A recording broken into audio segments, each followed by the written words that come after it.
Hello student, आप लोग का फिर से स्वागत है आपके अपने चैनल वाणिज्य शिक्षण में। आज मैं आप लोगों को बजट के महत्व के बारे में बताऊंगी। शुरू करने से पहले हमेशा की तरह यही कहना चाहूँगी, जो मेरे वीडियो को नए देख रहे हैं वो मेरे वीडियो को लाइक और चैनल को सब्सक्राइब करना ना भूलें, ताकि वाणिज्य संबंधित जितनी भी जानकारियाँ हैं वे आप लोगों तक कंटिन्यू पहुँचते रहे।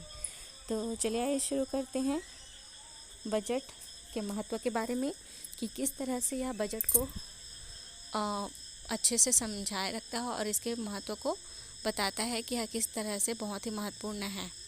तो चलिए शुरू करते हैं बजट का महत्व। बजट का महत्व किसी देश की आर्थिक प्रगति का सही आकलन उस देश की बजट नीति तथा बजट के आकार को देखकर किया जा सकता है। प्रोफेसर फिंडले सिराज के अनुसार बजट निस्संदेह प्रशासन की धुरी है। इससे तात्पर्य यह है कि जब हम बजट बनाते हैं तो उस बजट के आधार पर ही देश में कितनी आर्थिक स्थिति अच्छी है, उस देश का विकास कितना है, उस बजट के आकार से ही इसका अंदाज़ा लगाया जा सकता है। प्रोफेसर फिंडले सिराज के अनुसार बजट को निस्संदेह प्रशासन की धुरी के समान बताया गया है। अब हम इनके बजट के जो महत्व है इनको आइए और सविस्तार समझते हैं। इसके हम टॉपिक्स के आधार पर समझेंगे। तो बजट के देखते हैं, ये 5 जो टॉपिक हैं। सरकार के कार्यकलापों की सूचक। दूसरा, सरकारी गतिविधियों में वृद्धि। तीसरा, उत्पादन में वृद्धि। चौथा, विभिन्न समस्याओं का समाधान। और पांचवा है संपत्ति और आय की असमानताओं को कम करना।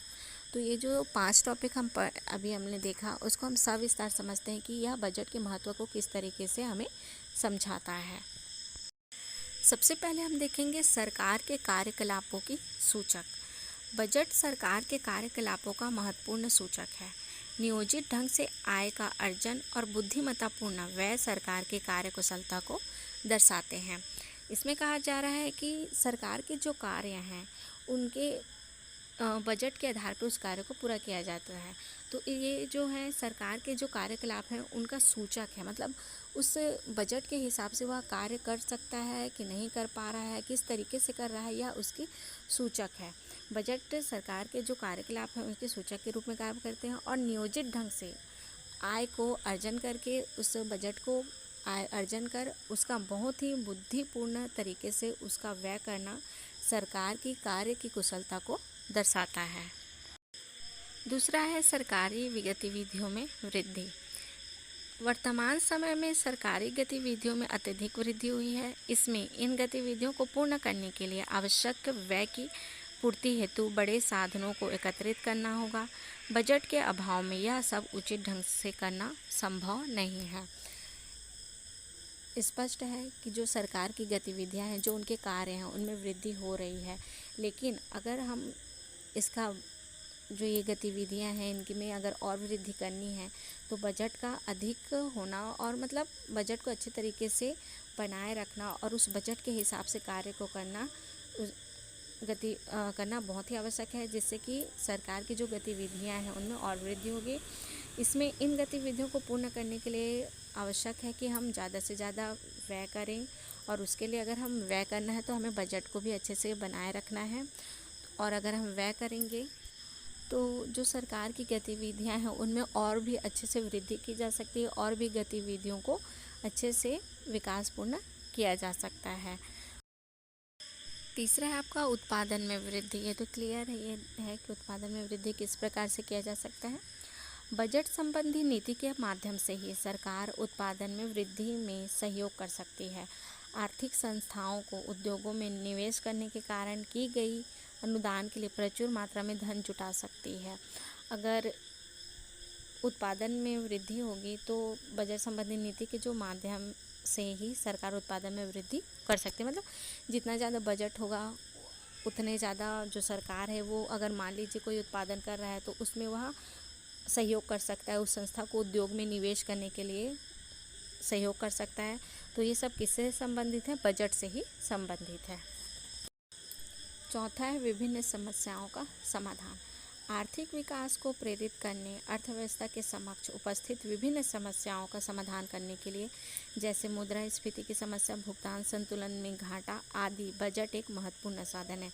अगर हम किसी भी प्रकार बजट बना करके चलते हैं, उस बजट को हम लोग अगर सभी तरीके से जो व्यय हैं उनको देखते हुए अगर हम उस बजट को बनाते हैं तो जो विभिन्न समस्याएं हैं उसका समाधान हो सकता है।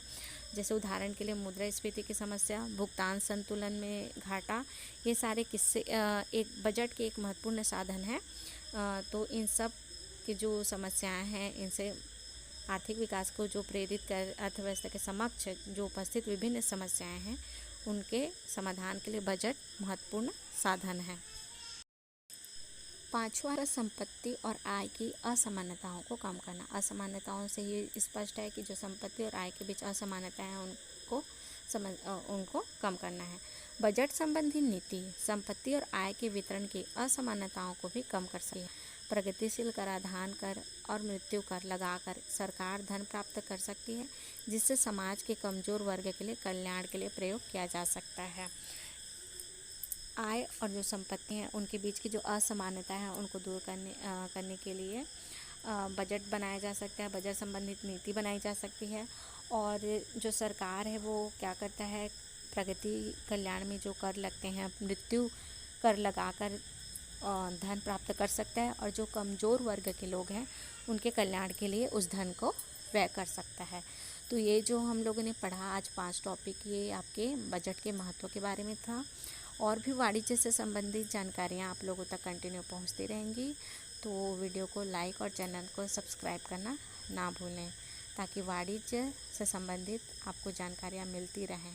Thank you.